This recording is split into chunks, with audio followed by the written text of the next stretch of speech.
Underwriting support for The Andy Draper Show is brought to you thanks in part to Paison's Pizzeria. Located in downtown Medford, it's Italian done right. Give them a call, 541-772-3668.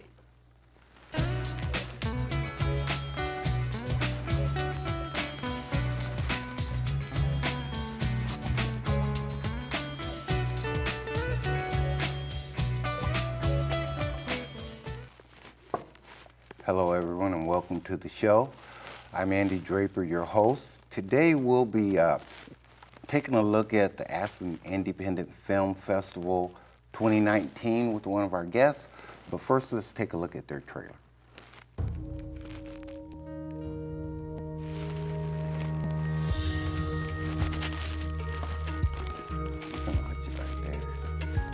I'm afraid to look at anything but you. Okay, don't do it then. Keep your eye on me.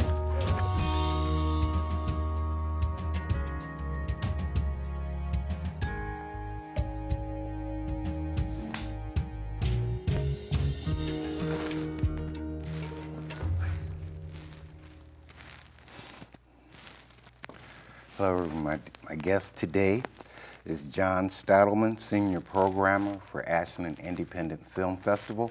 Welcome to the show, John. Well, thank you, Andy. I'm really grateful that you're taking the time to do this for us because I want everybody to come see all of the films at the Ashland Independent Film Festival. It's pretty exciting. I've been watching it for a few years, actually volunteering out there when I can. Tell us what it takes to put something like that together. Well, you know, as you know, the festival's been going for, I think, 18 years. Mm-hmm. And I've been involved in all but about 2 of those years, in one volunteer position or another. And it started quite small and was the vision of just a couple of people, and it just grew exponentially. It was so successful. Ashland is, you know, it's kind of a destination place anyway. People like coming here for the theater, for the arts, for the world around it, you know, hiking in the woods and all that kind of good stuff. And surprisingly, they like coming for film as well, including the filmmakers. Filmmakers like coming as well. So we end up with a film festival that has grown every year, a little more, bigger audiences, and being a big success. And you've been at it almost from the beginning of it. Almost, yeah. I didn't go to the very first year because I didn't know about it. I attended, but I didn't volunteer. And then from the second year on, I volunteered, and then I was gone for a year. I wasn't able to be here for one film festival. Otherwise, I've been here working. Okay, John, tell us a little bit about you. Well, my background, I got a degree in English, and then went on and got a degree in film production from USC. So I have some background in film, which is one of the reasons I was interested. Did a little writing. I wrote a teleplay that actually got produced for the BBC. Okay. And so those are sort of my creds in terms of being involved with the festival. I worked as an actor at the Oregon Shakespeare Festival and the Oregon Cabaret Theater, and directed up and down the coast for a while, and then decided to change venues, as it were, to landscape design. So I go ahead and did landscape design since 2005, and I retired this last year. Okay, congratulations. Yay! It gives me more time to volunteer for the festival, actually. It's why I've become a senior programmer, is I have more time to help. Okay, what does it mean to be a senior programmer? Well, I think it means different things for different festivals, but for this one, it means that I worked my way up from screener to programmer to junior programmer to senior programmer over the course of the years. And we're really the people who essentially prepare the way for the artistic director, Richard Herskowitz, to make final decisions about what films we're actually going to show. So as a screener, you start out and you watch anything that they hand you, and you write up your opinion of it, your review, and you give it a rating on a scale. And then those ratings are looked at and then reduced down, the number of films are reduced down, and then they move up to the programmers. And the programmers look at those and make decisions and either send them back or ultimately send them on to Richard to look at. So it's just a series of screens trying to get to the best of the best in terms of the films that are submitted to the festival. Okay. So this is a submission festival, meaning that people have to want to offer their films to us. They have to pay money to submit their film to be looked at. And we, use that, all the volunteer hours to try to get that film seen at least twice, usually 3 or 4 times before it makes its way up into the festival. Okay, there are a lot of categories in the Festival of Films, right? Can you take us through a couple of those? Oh boy, well, I think the big split in terms of the kinds of films we show would be between documentary and what we call narrative or story films. So those are the sort of the big two. But then among both of those, we have short film, which is what I'm mostly focused on and interested in. We have, so there's short documentaries and short narrative.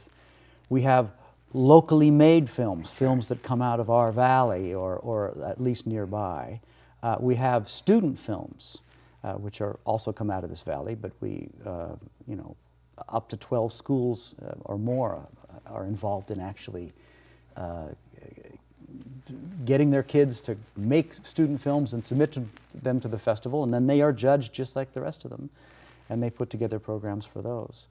Okay, so films can come from like professional actors all the way to local community, producers and directors, all the way to our schools. All these films are part of the Ashland Independent Film Festival. They all are part of it. Okay, so there's a part of that festival that's free, right? That you can come in. Can you tell us something about that? Well, that's what I would call the locals only programming, and those are films that are made by local filmmakers, as well as I mentioned, the kids films, the films that come out of the school. That's called Launch, and we have, I think there's, I might have to refer to this because my brain doesn't hold on to all the various categories, but there's Locals Only Launch, Locals Only 1 Launch student films. That's all student films, and those are free. And then we have Locals Only 2, which I believe are short documentaries made by local people. Sorry, that's wrong. Locals Only are narrative shorts. They're the story ones. And Locals Only 3 are the documentary shorts made by local people. And I think all those programs are free of charge. Yeah, so you encourage the community, especially to come out and see those because it's no charge. They just need a ticket and get there before the seats fill up. You got it. That's exactly right.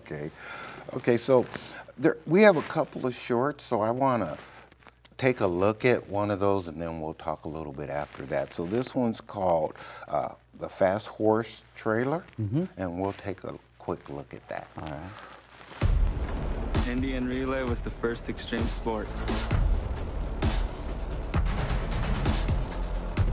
I do it because I love the extremeness in it. I love that adrenaline that shit brings every time, you know?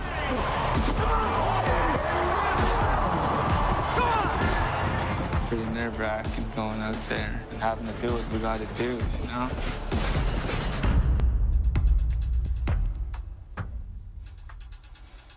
So tell us a little bit about Fast Horse. Do you know about that trailer? I do know something about that trailer. First of all, the whole idea of trailers for short films is a little weird because mostly a short film can be as much as 40 minutes long, but most of them are 10 or 15 minutes, and so we're going to show you a trailer for that, 1 or 2 second ones, which is why these are quite short.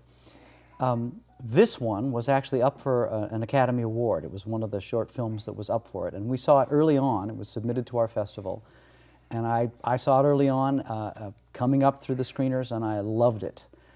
It's extremely exciting, not only from the standpoint of the horse racing, which you saw a glimpse of there, but also from the way it's actually filmed. The filmmaker uses black and white and color film in a really kind of unusual way. And it's about a Blackfoot First Nations tribe competition, and they do this kind of horse racing that I've never seen anything like before. It's a bareback relay, and these horses have to be specially trained. And you get, in this short film, you get to watch one of the competitors meet the horse that he's going to train. You watch him go through the training, and then you watch the competition. And every bit of it is exciting. I'm surprised that actually it didn't win the Academy Award, because it's that good. So there's really going to be some quality films that draw you in as part of this too. And one of the nice things about short films, because at least the one of the two documentary programs that I put together, as well as both of the short narrative collections, have 7 films in them. So if you have a short attention span, this is the film experience for you. If you didn't like one, you're on to the next one immediately, and you're going to like one of them for sure, or more. Yeah, we've got some pretty exciting stuff, and lots of variety, lots of really interesting variety. Okay, we've got another small clip, No Traveler Return. We're going to take a look at that one. All right.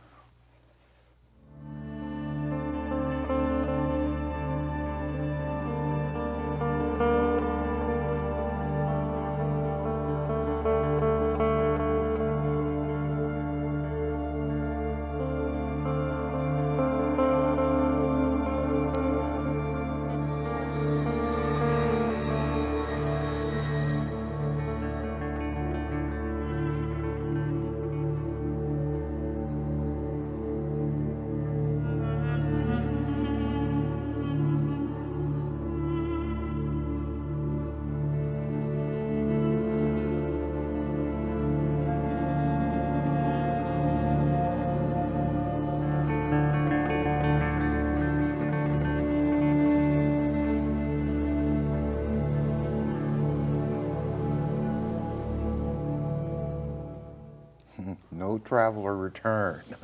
Yeah. Looked like he was in a big city. New York, looked like New York there. It's a big city, yeah. Yeah, I really couldn't tell what was happening. Well, that's one of the reasons you had me go through and pick these shorts, is because we show quite a lot of comedy. There's some good comic shorts in this collection. But the problem with that is, because they're short, there's like one joke most of the time, right? Okay. And if you give it away in the trailer, I don't want to do it. Okay, well, yeah, I won't go there. And I don't like trailers that give away too much. Right. This particular film, this and the last one, Fast Horse, both have women directors. Okay. This one I particularly loved. Did you happen to notice, could you tell from the little bit that you saw what religion the young man in the film is? I wasn't quite sure. So Well, I could guess, but I'm not going to do that. Well, what I think is wonderful is that even though this doesn't tell you what the film is about specifically, you know it's a city, you know it's a young man of color, and there's that wonderful shot where all of a sudden you're looking at a window of a room, and then all of a sudden you see the heads of people pop up into the frame. It's because they're praying, so it's a Muslim young man. And that film director gave you all of that in probably 15 seconds of film. And I think that's one of the lovely things about this particular piece. It's in beautiful black and white. It's visually sort of brilliant. And it uses Shakespeare's to be or not to be speech, which is where the title comes from, as a kind of a thought-provoking idea underneath it. I don't want to tell people too much about it, because part of the joy of watching these short films is the revelation, is understanding at the end. Okay, I have to make sure I go see that one. Oh, it's a good one. So tell me, how many films are in the film festival this year?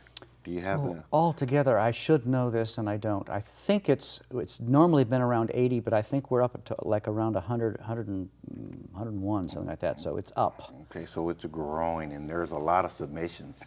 There are a lot of submissions, yeah. I looked at, my eyes went across over 450 short films. I pretty much watched, I think I can pretty much say I watched just about every short film that came through the festival. Good and bad, at least my eyes went across them. Are they international films, or are they just... Some of them are. It's a little difficult to describe how this sort of policy arose, because the main thing is we as a film festival all agreed that and having sent out surveys to our audience, they all agreed that we want to have people come with the films. One of the joys of a film festival is having directors, actors, whatever, somebody come with a film and you can ask questions and talk to them about it afterwards. And so that's great, but if they're coming from Israel or if they're coming from Japan, we don't have anything like the budget that could cover that ever, you know, because bringing people out, housing them, all of that. So a long time ago, we sort of tried to turn our focus mostly on American film. But without excluding foreign film, what we had to do is take the foreign films out of the competition, because all four of these programs I put together are what they call competition programs. They have films in them that both the audience votes on whether they like them or not, and a specially chosen jury votes on them. And these awards, the jury award and the audience award, are much coveted by the people who are bringing their films to us, because it's their advertising, it's their, I mean, they can put that stamp, Ashland Film Festival winner, audience award, and people will take notice. People will want, it's a sales point essentially, but it's that important to them. Okay, so I'm going to ask this. I'm not sure that you can answer this one for me, but how does, you were saying it's, there's a budget that Ashland Film Festival uses. How do people help? How's that work? Is there memberships? Are there people that just donate? How does that work? Yes, to both of those things. People make straight ahead donations. It's a 501c3 charity, so you can deduct whatever you give to us. But membership helps enormously. You know, becoming a member early means that we know how much money we've got coming in and can plan ahead a little bit. People volunteer their homes for people to stay. I can't remember, I think it's over 300 volunteers to this festival, including me, including all of the screeners, and it's remarkable. And people who own bed and breakfasts, people who open up their homes to filmmakers to come in. And there's no complaints. People just love it. The experience is exciting. They get to meet people. If they're putting up people who make short films, very often you're getting young people, people who are just starting out in their film career. I like to think of short film as like a crucible for talent. It's where people who are just out of school or still in school get a chance to try something new, visually or storytelling-wise, or it's exciting stuff. I don't know whether any of your viewers are. Currently, there's a film playing at the Varsity called Apollo 11. And Lord knows we've seen narrative films and documentaries about that whole mission.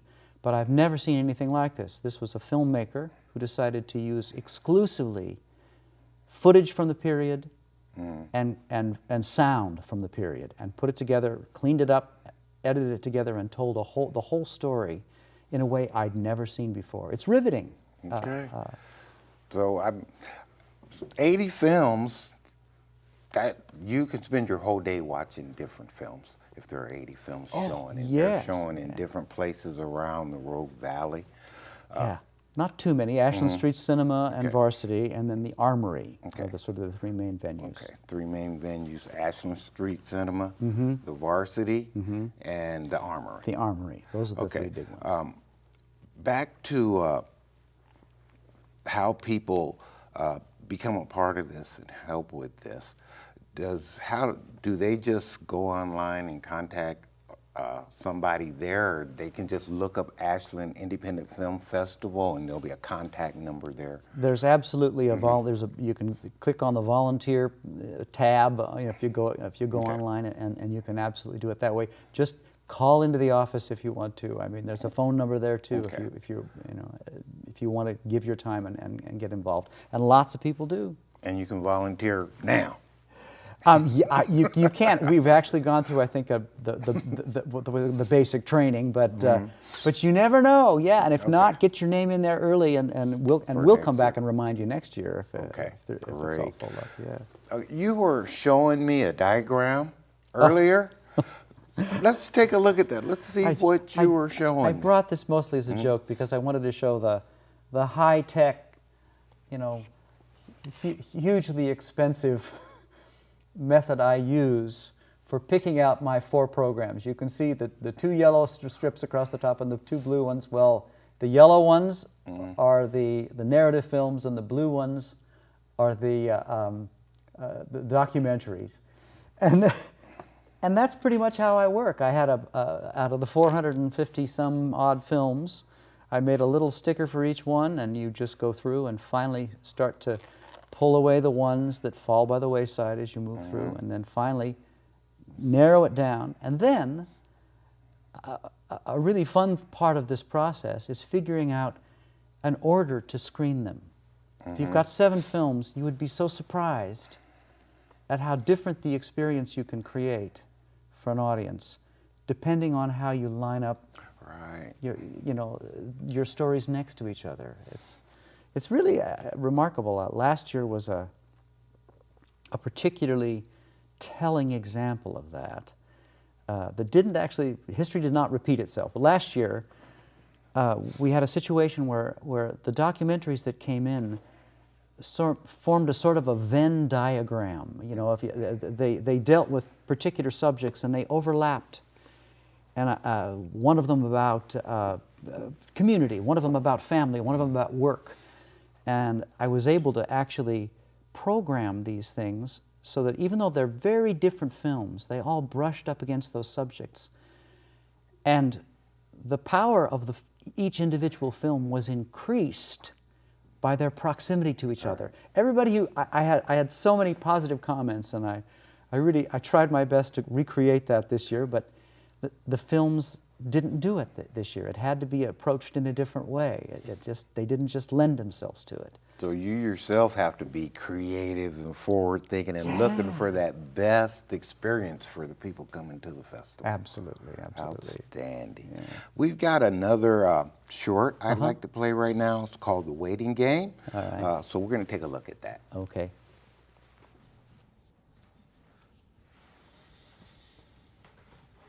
We good?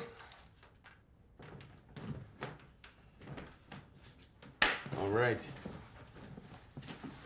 Take it long enough. Comb your hair. You're not supposed to use the whole bottle. That's stuff you put on Pepe Le Pew or something. Fucking cartoon character.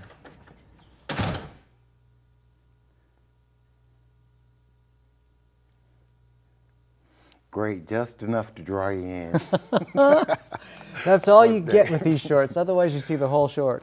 That particular one belongs to one of the narrative programs too. That's Short Stories 1, and I particularly like this. I probably should give you a little bit of the setup. This is, I think, pretty obviously about a young man who's taking care of an aging parent, and this filmmaker. He worked from experience. This was his experience, but he managed to make this film that is extremely poignant, and I'm sure most people will probably recognize the actor who's playing the father. They may not know his name, but you've seen him a million times on a million TV shows. So it's always a huge coup to for a short filmmaker to find somebody like that. It means they were engaged in the project too. And this film is told with a great deal of gentle humor and a great deal of poignance. It's beautiful, solid, old-fashioned filmmaking. Another one I'll have to make sure I go out and see. If you just go see Short Stories 1, you'll see 7 of them. Okay, that's right. Inside of all the films, are there animations? Are there CG in some of these? Because we know that they're local and some artists may not have that capability. Do any films like that get into the festival? Oh, absolutely, and even locally, because of SOU, we have had animation projects come into the festival from SOU for sure, and we have animation shows up in the shorts programs as well. A couple of them have got animation involved, not too surprising there.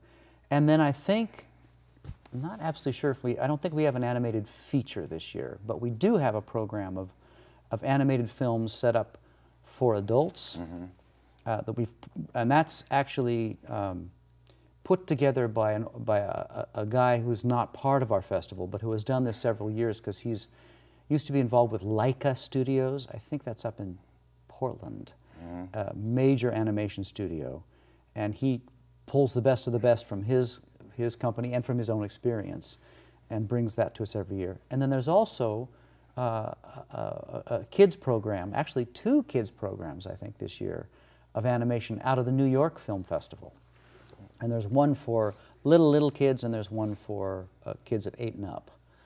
Yeah. It sounds like it's going to be a very exciting year for the film festival this year, John. I just don't see how you can go wrong, and I encourage people who have never tried it, have never taken the time, to literally look at their schedules, see where they have a free slot, and then just go buy a ticket for anything that's in that slot, because you're going to be interested. You're going to be surprised. Okay, I will make a point to get there. We're out of time. I'd like to talk to you a lot more about this because I don't get to see a lot of the films. I just get to read in the brochure and try to make time to get to some of them when I can. Make time. But thank you so much for coming in and talking with us, sharing with us. If you want to go see, make sure you go see the Ashland Independent Film Festival 2019. What date's that? It starts on the 11th of April and goes to the 11th. 15th. Yeah. April 11th through April 15th. Hope to see some of you there. Thank you for watching. Thank you, John. Thank you, sir. Thank you to all the volunteers that helped with the show today, and we'll see you the next time.